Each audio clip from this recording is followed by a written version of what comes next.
Alhamdulillah masih saya berpeluang menjumpa tuan-tuan dan puan untuk menyampaikan keputusan keseluruhan untuk SPM tahun 2024 bagi SMK Seremban 2. Pertama sekali, tahniah dan syabas dan berikan tepukan kepada diri sendiri buat anak-anak SMK Seremban 2 batch SPM tahun 2024.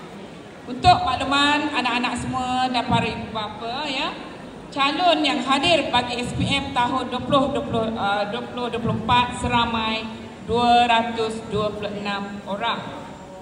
Jadi untuk makluman, okey, tahniah sekali lagi, seramai 18 orang calon mendapat straight A. Berbanding dengan tahun lepas seramai 13 orang. Di mana layak sijil SPM kita mencapai 96.90%. Kemudian kita mencapai grade purata. Ini yang kita nanti-nantikan, pihak sekolah nanti-nantikan ya. Tahun ini masih kekal. Tak turun, tak naik. Dia kekal 3.67. Tapi masih kekal, itu pun alhamdulillah ya. Untuk makluman anak-anak semua, jadi kalau tahun lepas GPS 3.67, tahun ini pun masih kekal 3.67. Straight A meningkat ya. Antara yang paling ramai lah tahun ini. Tahniah dan syabas ya. Okey, kemudian senarai mata pelajaran mencapai kelulusan 100%. Okey, anak-anak boleh lihat ya, subjek yang mendapat 100% lulus. Yang pertama, geografi, pendidikan seni visual, perniagaan, sains rumah tangga, sains komputer, kimia, biologi, fizik, bahasa Cina, bahasa Tamil dan sastra Tamil. Berikan tepukan untuk subjek ini ya. Di mana hasil usaha anak-anak semua, hasil usaha cikgu membantu anak-anak semua, subjek ini ya, 11 subjek ini mendapat 100% lulus. Okey, kemudian saya maklumkan juga tentang grade purata mata pelajaran SPM. Okey, bagi bahasa Melayu ya 3.35, bahasa Inggeris 2.67, kemudian pendidikan Islam 3.86, pendidikan moral 2.83, sejarah 3.96. pun ada sedikit penurunan sebenarnya ya, sebab sejarah dan bahasa Melayu ini adalah subjek yang perlu lulus untuk mendapat sijil SPM.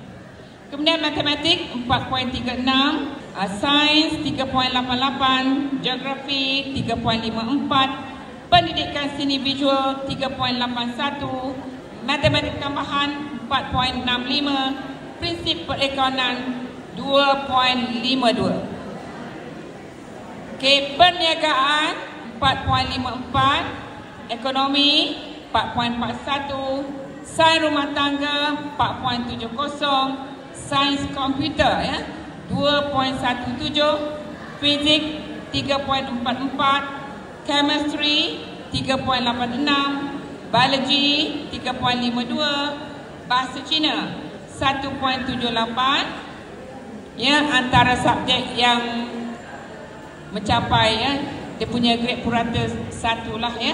Bahasa Tamil 2.42 dan kesusastraan Tamil 2.56. So grade purata sekolah keseluruhannya adalah 3.67. Tahniah dan syabas kepada anak-anak semua. Dan yang menggembirakan saya, yang mendapat straight A's meningkat begitu ramai sekali. Tahniah dan syabas ya anak-anak semua. Tahniah dan syabas kepada anak-anak SPM batch 2024. Semoga bila anak-anak memohon ke mana-mana IPTA, IPTS ya, tunjukkanlah ya anak-anak lebih ke depan, ilmu yang kami sampaikan di sekolah ini jadilah pelajar IPTA, IPTS yang cemerlang, yang selalu proaktif, ya, dan tunjukkanlah tauladan yang baik saja, di mana hasil didikan daripada warga guru SMK Seremban 2. Jadi sekali lagi tahniah dan syabas kepada anak-anak semua. Tahniah juga kepada ibu bapa yang turut hadir pada pagi ini untuk bersama-sama meraihkan kejayaan anak-anak tuan-tuan dan puan-puan. Jadi saya rasa itu saja. Sekian, wabillahi taufiq wal hidayah. Wassalamualaikum warahmatullahi taala wabarakatuh. Terima kasih.